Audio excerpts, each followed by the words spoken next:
తాకట్టులో ఉన్న బంగారాన్ని విడిపించి ఆ రోజు ఆన్‌లైన్ ధరకే కొంటుంది కొమ్మూరి గోల్డ్. నమస్తే, వెల్కమ్ టు సుమన్ టీవీ. నేను పద్మిని. ప్రస్తుతంతో పాటు ప్రముఖ పంచాంగకర్త, వాస్తు జ్యోతిష పండితులు, హస్త సాముద్రిక నిపుణులు మేడికొండూరు విశ్వనాథ్ ప్రసాద్ గారు మనతో పాటు ఉన్నారు. మాట్లాడదాం. సార్ నమస్తే సార్. ఓం మాతాపితృ గురుభ్యో నమః. నమస్కారం. మనం పోయిన ఎపిసోడ్స్లో కూడా మాట్లాడుకున్నాం సార్. 32 గణపతి రూపాలని కూడా ఖచ్చితంగా వాటి ప్రాముఖ్యత గురించి చెప్తూ వాటి ఆరాధన చేస్తే ఎటువంటి ఫలితాలు ఉంటాయనేది చెప్తాను అని చెప్పి మీరు చెప్పడం జరిగింది. హరిద్రా గణపతి కానీ, వాగ్వాద గణపతి కానీ, వీటి గురించి మనం మాట్లాడుకున్నాం. లక్ష్మీ గణపతి చాలా చాలా ఇంట్రెస్టింగ్గా అనిపిస్తుంది, చేసుకోవాలనిపిస్తుంది. చెప్తారు కూడా లక్ష్మీ గణపతి ఆరాధన చెయ్యండి అని. చాలామంది ఇళ్లలో కూడా ఖచ్చితంగా లక్ష్మీ గణపతి, సరస్వతి పటాలు ఉండటం అనేది విదితమే కదా. లక్ష్మీ గణపతి ఆరాధన అసలు ఏంటి, సమన్వయం ఎలా చేశారు? లక్ష్మీదేవి ఏమిటి, గణపతి ఏమిటి, వీళ్ళిద్దరికీ గనక చేస్తే వచ్చేటటువంటి ఫలితం ఏమిటి? ఒక్కసారి మీ ద్వారా తెలుసుకోవాలనుకుంటున్నాను, చెప్తారా? తప్పకుండా అండి. గాణపత్యానికి సంబంధించి గణపతి రూపాలకు ఒక్కొక్క భావానికి ఒక్కొక్క తత్వాన్ని ఆపాదించి, డబ్బుల కొరకు ఒక తత్వం, విద్య కొరకు ఒక తత్వం, కష్టాల నుంచి బయటపడటానికి ఒక తత్వం, ఇలా రకరకాల మనకు ఉండే బాధలు లేదా మనకు ఉన్న కోరికలు తీరటానికి ఒక్కొక్క తత్వాన్ని గణపతికి ఆపాదించి ఆ తత్వంలో గణపతిని పూజించడం అనేది గాణపత్యంలో లేదా మరే ఇతర సాంప్రదాయాల్లో ఉన్న ఒక పద్ధతి. ఇందులో మనం లక్ష్మి అనే పదం, లక్ష్మి అనే పేరు, నామవాచకం సహజసిద్ధంగా మనం అనుకునేది విష్ణుమూర్తి గారి భార్య అనే ఆలోచన ఉంటుంది, అంతే కదా. సహజంగా విష్ణుమూర్తి, లక్ష్మీదేవి, వీరి ఆరాధన అనేది. ఇక్కడ లక్ష్మి అనే తత్వం ఏమిటంటే ఐశ్వర్యం అని, డబ్బు, ఐశ్వర్యం. లక్ష్మీ తత్వానికి వచ్చే మిగతా కారణాలు, మిగతా విషయాలు ఏమిటి? కీర్తి, అన్ని రకాల భోగాలు, ఇటువంటి వాటన్నిటి, ఇటువంటి తత్వాలన్నిటినీ కలబోసిన రూపం, ఆర్థికపరమైన, కుటుంబపరమైన అన్ని సౌఖ్యాలకి కలబోసిన రూపం లక్ష్మి. కాబట్టి ఆ నామవాచకాన్ని తీసుకొని, అంటే ఇటువంటి శుభ ఫలితాలను ఇచ్చే తత్వం కలిగిన ఒక స్త్రీ తత్వాన్ని తీసుకుని ఆ తత్వం గణపతితో కలిపి చేయటం వలన మనకి గణపతికి సంబంధించిన పరిపూర్ణ అనుగ్రహం లభిస్తుంది అనేది గాణపత్యంలో ఉన్న విశ్వాసం. ఇందులో మీరు ముందు అడిగినట్లుగా గణపతి తత్వం పార్వతీపుత్రుడిగా గణపతి తత్వం, లక్ష్మీ తత్వం విష్ణుమూర్తి గారి భార్యగా తత్వం. కాబట్టి రెండింటినీ సమన్వయపరచడం అనేది కాదు ఇక్కడ అర్థం. ఇక్కడ అర్థం ఏమిటంటే గణపతి తత్వాన్ని అతను, గణపతి అనే రూపం విఘ్నాలు రాకుండా చూడటం అనేది ప్రాథమికంగా అన్ని సాంప్రదాయాల్లో ఆచరించే విషయం. కానీ గాణపత్యానికి సంబంధించి మనకు ప్రతి విషయంలోనూ, ప్రతి విషయానికి మనకి ఒక కోరిక లేదా మరే ఇతరమైన కష్టం, వీటన్నిటి నుంచి బయటపడటానికి ఆ రూపంలో గణపతిని పూజించటం. ఇక్కడ ప్రధానంగా అన్ని రకాల ఐశ్వర్యాలను పొందటానికి, ఇబ్బందికర పరిస్థితి నుంచి బయటపడటానికి, జీవితం ఆహ్లాదకరంగా ఉండటానికి లక్ష్మీ గణపతి ఆరాధన చేస్తారు. ఇందులో లక్ష్మి అనే తత్వం ఒక స్త్రీ రూప శక్తి మాత్రమే. పేరులో లక్ష్మి ఉన్నది కాబట్టి అది వైష్ణవ తత్వానికి సంబంధించో మరే ఇతర స్త్రీ సంబంధించింది కాదు, అది కేవలం లక్షణం. ఇక ఈ తత్వం ప్రధానంగా ఏమిటంటే, మనం ఇప్పుడు ప్రజల్లో బహుళ ప్రజాదరణ ప్రాచుర్యంలో ఉన్నది లక్ష్మీ గణేశునికి సంబంధించి లక్ష్మీ గణపతి పూజ చేయటం, లేదా లక్ష్మీ గణపతి హోమం, హవనం చేయటం. మన ప్రతి గృహప్రవేశానికి సంబంధించి చేస్తున్నప్పుడు లక్ష్మీ గణపతి హవనం చేయమని పండితులు సూచిస్తూ ఉంటారు. లేదా మరే ఇతర శుభకార్యాలు లేదా నూతన వ్యాపార ప్రారంభాలు ఇటువంటి అన్నీ మొదలుపెట్టినప్పుడు లక్ష్మీ గణపతికి సంబంధించిన హవనం చేయండి అని పండితులు సూచన చేస్తూ ఉంటారు. దానికి కారణం ఏమిటంటే, ఆ గణపతి తత్వాన్ని ఆ విధంగా పూజించినప్పుడు ఆర్థికపరమైన ఇబ్బందులు ఉండవని, ఆర్థికపరంగా అభివృద్ధి జరుగుతుంది అని, లక్ష్మీదేవి అంటే ఈ తత్వం కలిగిన లక్ష్మీ తత్వం వారి ఇంట్లో లేదా వారి వ్యాపారంలో సమృద్ధిగా నిలుస్తుంది అనేది నమ్మకం. నిజానికి కూడా ఆ నమ్మకం నిజమే. లక్ష్మీ గణపతికి సంబంధించిన పూజ చేయటం వలన, కుదిరిన సందర్భాలలో లక్ష్మీ గణపతి హవనం చేయటం వలన, హోమం చేయటం వలన వారికి ప్రారంభ విఘ్నాలు అటువంటి ఏమీ ఉండకుండా ఆర్థికపరమైన స్థిరత్వం ఉండటం, ఆర్థికపరమైన ఎదుగుదల ఉండటం, అంటే మంచి సేవింగ్స్ ఉండటం అనేది జరుగుతున్న సందర్భాలు నాకు చాలా విదితమే, చాలా చూశాను. ఎలా చెప్తారు మరి? ఏ ప్రత్యేకమైన ఆరాధన ఏమైనా ఉంటుందా ప్రతినిత్యం చేసుకోవడానికి? ఇది ప్రతినిత్యం చేసుకునే పద్ధతి ఉంటుంది, హవన పద్ధతి ఉంటుంది. హవన పద్ధతి ప్రతి ఒక్కరు ఆచరించలేకపోవచ్చు. హవన పద్ధతిని ఆచరించే విధంగా ఉంటుంది. ఇప్పుడు సింప్లిఫైడ్ గా కూడా చూసుకోవచ్చు. ఇక్కడ మనకి ప్రధానంగా చూసుకుంటుంటే ప్రతి ఊర్లోనూ ఈ మధ్య కాలంలో ఒక షిరిడి సాయిబాబా దేవాలయం ఉంటుంది కదా. అక్కడ షిరిడి సాయిబాబా దేవాలయంలో ధుని అనే ఒకటి ఏర్పాటు చేస్తాడు. ఖచ్చితంగా షిరిడి సాయిబాబా దేవాలయం ఉన్నదంటే అక్కడ ఒక ధుని అనేది ఉంటుంది. అది ఆ ధుని అంటే అది ఆల్మోస్ట్ ఆల్ ఈక్వలెంట్ టు ఒక యజ్ఞం కదా.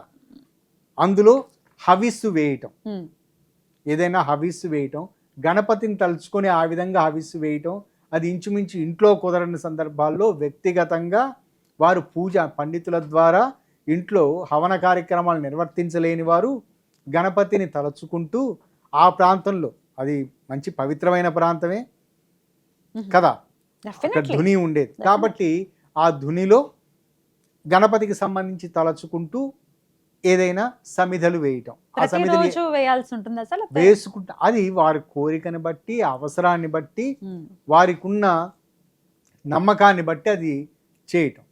ఇందులో మొదటగా అందరూ సవ్యంగా, అంటే చాలా సింప్లిఫైడ్గా చదువుకోవటానికి, ప్రతినిత్యం చేసుకోవటానికి ఉపయోగపడే మంత్రం అవుతుంది. ఈ మంత్రాన్ని చదువుతూ ఉండటం వలన, అంటే సహజంగా గణపతికి సంబంధించి ఇష్టమైనవి ఏమిటి? గరిక, ముఖ్యంగా అవసరమైనది గరిక.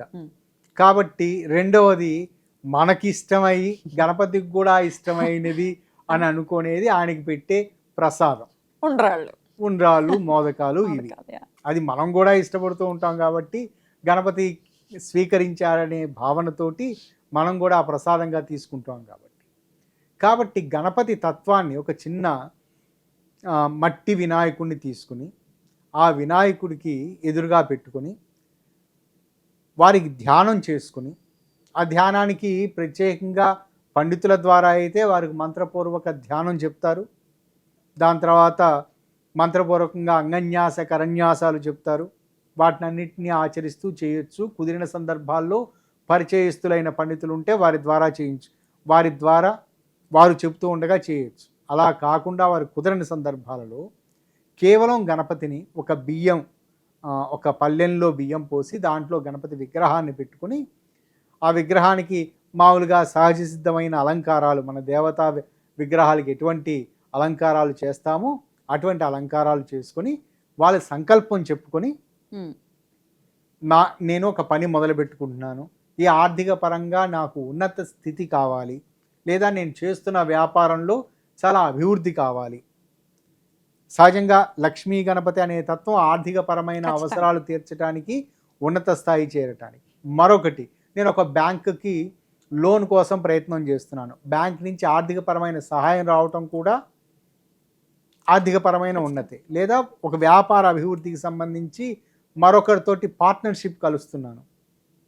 సహజంగా పార్ట్నర్షిప్ సంబంధించి కూడా ఒకరు వారికి ఉన్న దానికంటే మరికొంత భాగాన్ని వారు ఆర్థిక పరంగా అందులో పెట్టడం, దాన్ని వారికి ఆ సంస్థ ఇంకా ఎదగటానికి, వీటన్నిటికీ. కాబట్టి ఆర్థికపరమైన అంశాలు ముడిపడి ఉన్న ప్రతి విషయానికి ఇలా తలుచుకొని కేవలం నమస్కారం పెట్టుకొని, మన సహజసిద్ధంగా అందరికీ తెలిసింది శుక్లాంబరధరం విష్ణు అనే ఆ శ్లోకం తెలుసు. ఆ ప్రార్థనా శ్లోకాన్ని తలుచుకొని ఈ మంత్రాన్ని ఇది చదువుకుంటూ ఉన్నప్పుడు ఇది 108 సార్లు నిష్టగా చదువుకుంటూ గరికతోటి చేయటం, ఇది చాలా అనుకూలమైన ఫలితాలను ఇస్తుంది. ఆ మంత్రం చెప్తాను, తప్పకుండా. ఓం శ్రీం గం సౌమ్యాయ గణపతయే వరవరద సర్వజనమే వశమానయ స్వాహ. ఈ మంత్రం ఇందులో 28 బీజాక్షరాలు ఉంటాయి. ఉమ్, ఇది కేవలం గరిక లేదా అక్షతలు లేదా గణపతికి ఇష్టమైన వేరే ఏదైనా మన సిద్ధి వినాయక చవితి రోజు ఉపయోగిస్తుంటాం కదా పత్రి, వీటిని ఉపయోగిస్తూ చేయటం. అంటే వేస్తూ ఆ మంత్రం ఒకసారి చదువుతారు, అది ఒకసారి మంత్రం చదువుతూ గరిక వేస్తాం వేయటం. ఇందులో సౌమ్యాయ గణపతయే అని చెప్పటం వలన ఇది చాలా సవ్యంగా అనుకూలంగా ఉంటుంది. సౌమ్య అనే తత్వం కూడా లక్ష్మీ తత్వానికి దగ్గర ఉన్న తత్వం, అంతే కదా, సౌమ్యమైన తత్వం. ఖచ్చితంగా ఇది మొదటిది, అది ఇంట్లో చేసుకునే విధానం. రెండవది హవన పద్ధతి, అంటే హోమం చేసే పద్ధతి ఇది అనుకున్నప్పుడు పండితులను సంప్రదించి వారి ద్వారా పూర్తిగా, అంటే వారు చెప్పే మిగతా కార్యక్రమాలు, హవన నిర్మాణం, హవన యజ్ఞవాటిక నిర్మాణం, వీటన్నిటికి చేసుకోవటం, ఆ విధంగా చేయటానికి తాళలేని వారు, అంటే ఆర్థికపరంగా అలా అయితే ఒక్కసారి సరిపోతుందా సార్? ఒకసారి చేసుకుంటే చాలు. ఇదే మంత్రంతో ఈ మంత్రం కాదు, అది మంత్రం వేరు. ఓకే, అలా వారు పండితుల ద్వారా చేయించటం, అది చేయించుకున్న తర్వాత ఒకసారి చేయించుకొని ప్రారంభానికి సంబంధించి ఏదైనా చేయించుకున్నప్పుడు అనుకూలమైన ఫలితాలు ఉంటాయి. ఎంత త్వరితగతిన ఈ ఫలితాలను 21 రోజులు. ఈ మంత్రం చదివేది కూడా 21 రోజులు చేయమంటారు. ఇది వాళ్ళు కంటిన్యూస్ గా, నేను సహజంగా చాలా మందికి చెప్పేది 48 రోజులు, మరలా తదుపరి ఒక రోజు గ్యాప్ ఇచ్చి మరలా 48 రోజులు చేయమని చెప్తూ ఉంటాను. ఎక్కువ సందర్భాలలో మొదటి 21 రోజుల్లోనే ఇది అనుకూలమైన ఫలితాలు ఉంటాయి. ఇందులో లక్ష్మీ గణపతి, అంటే లక్ష్మీ తత్వానికి, ఆర్థిక పరమైన అవసరాలకి, వీటన్నిటికీ తత్వానికి ప్రత్యేకమైన రంగు ఏమిటి? బంగారం రంగు, పసుపు రంగు, అంతే కదా, బంగార వన్నెతోటి మెరిసే పసుపు రంగు. కాబట్టి ఈ బంగారపు రంగుతోటి ఉండేది, మెరిసేది ఇటువంటి వస్త్రాన్ని ఏదైనా గణపతికి కప్పటం, కప్పి ఈ మంత్రాన్ని చదువుకుంటూ ఉండటం, వారు కూడా అటువంటి దుస్తులే ధరించి కూడా చేస్తున్నారు అనుకోండి, అది మరంత ఉపయోగకరమైన ఫలితాలు ఉంటాయి. ఇక రెండవది హవన పద్ధతి. ముందు వివరించినట్లుగా పండితుల ద్వారా చేయించుకోలేని పరిస్థితి కానీ, అటువంటి ఆర్థిక స్తోమత కానీ అటువంటి లేని సందర్భాలలో వారు దగ్గరలో ఉన్న వారికి కుదిరిన ఇటువంటి నిత్యం హవనం జరిగే ప్రాంతాలలో, ఏదైనా దేవాలయాల్లో, కొన్ని దేవాలయాల్లో నిత్య హవన పరిస్థితులు ఉంటూ ఉంటాయి, లేదంటే ప్రత్యేక తిథుల్లో కూడా, ఇప్పుడు సంకష్ట చతుర్థి, అటువంటి హవన పరిస్థితులు ఉంటాయి. హవన అక్కడికి వారు వెళ్ళి కమలం పువ్వులు, కమలం, తామర, ఇవి లక్ష్మీదేవికి సంబంధించిన మన ప్రతీకలుగా భావిస్తూ ఉంటాం కదా, వీటిని హవనంలో వేయటం, హవనంలో ఈ ప్రత్యేకమైన మంత్రం చదువుకుంటూ వేయటం. మంత్రం చదవటం ఉచ్చారణ చేయలేని పరిస్థితుల్లో కేవలం మనసులో గణపతి రూపాన్ని దండం పెట్టుకొని చేయటం, ఇది చాలా మంచి ఫలితాలను ఇస్తుంది. ముందు వివరించినట్లుగా అలా కూడా కుదరని సందర్భాల్లో ధునిలో ప్రదక్షిణం చేసి, ధునిలో ప్రదక్షిణం చేసుకుంటూ ఇవి కమలం పువ్వులు కానీ, తామర పువ్వులు కానీ వేయటం ఖచ్చితంగా అనుకూలమైన ఫలితాలు ఉంటాయి. నేను ఎక్కువ సందర్భాల్లో చూసినది ఏమిటంటే, విదేశీ ప్రయత్నాలకు, వీసాలకు సంబంధించిన సమస్యలు ఎదుర్కొంటున్నవారు, లేదా ఉన్నత చదువులు, ఉపాధి అవకాశాల గురించి ఎదురు చూస్తున్నవారు ఇలా కమలం పువ్వులతోటి లేదా తామర పువ్వులతోటి, వీటితోటి హవనం చేసిన సందర్భాలలో వారికి వెంటనే చాలా త్వరితగతిన వారికి ఫలితం రావటం అనేది చూశాను. ఆ మంత్రం చెప్తాను. ఇది హవనానికి హవనం చేస్తున్నప్పుడు ఉపయోగపడే మంత్రం. వారికి దగ్గరలో, వారికి పండితులు అందుబాటులో లేని సందర్భాల్లో వీరు స్వంతంగా వారి ఇంటిలో ఉన్న ఎవరైనా పెద్దవారి చేత వారు ఉపదేశం పొంది, లేదా వారి గురువుల ద్వారా ఆ మంత్రాన్ని ఒకసారి విని దీన్ని హవన సమయంలో ఉపయోగించుకోవచ్చు. అలా కూడా లేని పక్షంలో ఇప్పుడు మీరు చెప్తున్నారు కదా, మిమ్మల్ని గురువుగా భావించి, నన్ను గురువుగా భావించడం సవ్యం కాదు, గణపతిని గురువుగా భావించి గణపతి ద్వారానే పొందుతున్నట్లుగా తీసుకోవటం మంచిది. అంటే స్వరం నేను చెప్తున్నట్లుగా ఎక్కడా దొరకని సందర్భాలలో నేను చెప్తున్న మంత్రాన్ని నా స్వరంతో గణపతిని గురువుగా భావించి తీసుకోండి. ఓకే, ఆ మంత్రం వివరిస్తాను. ఓం శ్రీం హ్రీం క్లీం గ్లౌం గం గణపతయే వరవరద సర్వజనం మే వశమానయ స్వాహ. ఈ మంత్రాన్ని ఒక్కొక్కసారి చదువు, వాళ్ళకు కుదిరిన సందర్భాల్లో ఎక్కువగా వెసులుబాటు ఉన్నట్లయితే ఎక్కువ కమలం పువ్వులను తీసుకుని తామర పువ్వులను తీసుకుని ఒక్కొక్కసారి ఆ మంత్రం చదువుతూ ఒక్కొక్కసారి ధునిలోనో లేదా యజ్ఞ వాటికలోనో హవనంలోనో వేస్తూ ఉండండి. వెంటనే వారికి ఈ ఆర్థికపరమైన సమస్యలు ముందు వివరించినట్లుగా విదేశీ ప్రయత్నాలకి వీటన్నిటికీ సంబంధించి లేదా ఉపాధి అవకాశాలకు సంబంధించి 21 రోజుల్లోనే సహజంగా గణపతికి సంబంధించిన ఏ విధానమైనా 21 రోజుల్లో అనుకూలమైన ఫలితాలను ఇస్తుంది. 21 రోజులు కంటిన్యూస్ గా చేయమంటున్నారా? కంటిన్యూస్ గా చేయాలి. రైట్. ఎన్ని కమలం పువ్వులు? ఇప్పుడు కమలం పువ్వు అని వారికి ఒకటి వాళ్ళ భక్తితోటి చేసేది ఒకటి చాలు. ఇంకా ఎక్కువగా వాళ్ళకి వెసులుబాటు ఉండి ఆర్థిక స్తోమత ఉండి అన్ని రకాల అనుకూలతలు ఉన్నట్లయితే 108 సార్లు 108 పువ్వులు 108 పువ్వులు. ఒకవేళ అలా కుదరని సందర్భంలో 108 సార్లు మంత్రం చదువుకుని ఒకే పువ్వు. ఓకే, అలా కూడా చేయొచ్చు. అద్భుతం అండి. అయితే ఇంకొక ప్రశ్న, విదేశీ యానానికి సంబంధించి అనుకూలమైన ఫలితాలను ఇస్తుంది అని చెప్తున్నారు కాబట్టి, తమ పిల్లలు విదేశాల్లో ఉన్నారు, అక్కడ వాళ్ళకి సెటిల్మెంట్ లేదు, కరెక్ట్ అయిన ఉద్యోగం దొరకట్లేదు, ఇప్పుడు మనం చూస్తున్నాము వరల్డ్ రెసెషన్ అనేది చాలా చాలా ఎక్కువగానే ఉంది, వాళ్ళ పిల్లల కోసం ఇక్కడ తల్లిదండ్రులు చేయొచ్చు. అది కుటుంబ సౌఖ్యము అంటే ఖచ్చితంగా పిల్లలకు సంబంధించి వారి ఉన్నతికి సంబంధించి కూడా కదా, కాబట్టి సంతానాన్ని గురించి కూడా చేయొచ్చు. ఇంకొక ప్రశ్న, ఏ రోజున మొదలు పెట్టమంటారు ఈ మంత్ర సాధన? సహజంగా మనకి చతుర్థి తిథులు గణపతికి సంబంధించి ప్రత్యేకమైనవి కాబట్టి ఏ చతుర్థి తిథి అయినా బహుళపక్షంలో కానీ అంటే కృష్ణపక్షంలో కానీ శుక్లపక్షంలో కానీ అది అనుకూలమైన ఫలితాలను ఇస్తుంది. అద్భుతం. మధ్యలో ఒకవేళ అడ్డొస్తే లేదా వారికి సంబంధించి ఎవరైతే చేస్తూ ఉంటారో వారికి సంబంధించి వారికి సాధనతారులు తారాబలం చూసుకొని చేసుకోవచ్చు. లేదా మనకి బుధవారం రోజున గణపతికి సంబంధించి అంటారు అని సహజంగా అది ఒక నమ్మకం ఉన్నది కాబట్టి బుధవారం రోజున చేయొచ్చు వారికి అనుకూలంగా. సహజంగా ఇటువంటివి మొదలు పెడుతూ ఉన్నప్పుడు దగ్గరలోని ఈ విషయాలన్నీ తెలిసిన పండితులను సంప్రదిస్తే వారు సరైన ముహూర్తం చెప్తారు. అది కుదరని సందర్భాల్లో చతుర్థి రోజు మొదలు పెట్టండి. మధ్యలో అడ్డొస్తే ఏం పర్వాలేదా సార్? మీరు అడగదలుచుకున్న విషయం మొదలు పెట్టిన తర్వాత మధ్యలో ఏదో అడ్డొచ్చింది అనుకోండి, ఆడవాళ్ళు చేస్తున్నారు, అప్పుడు పర్వాలేదా? పర్వాలేదు, వారికి అడ్డు తొలగిన తర్వాత మరలా కంటిన్యూ చేసుకోవచ్చు. 21 days లో అడ్డు రాదు కదా అని అనొచ్చు. కొంతమందికి ఏదైనా పీసీఓడి ప్రాబ్లమ్స్ ఉన్నాయి, తెలియని పరిస్థితుల్లో ఒకవేళ ఎప్పుడైనా రావచ్చు. దాంట్లో వారికి అడ్డంకి ఉన్న రోజులు తప్ప మిగతా రోజుల్లో చేసుకోవచ్చు. అద్భుతం సార్, చాలా బ్యూటిఫుల్ గా ఎక్స్ప్లెయిన్ చేశారు. కానీ ఇందులో చెప్పదలుచుకున్న విషయం ముఖ్యమైన విషయం ఏమిటంటే ఇది కేవలం పురుషుడు కేవలం స్త్రీ మాత్రం చేయటం అది కరెక్ట్ కాదు. దంపతులు కలిసి చేయాలి.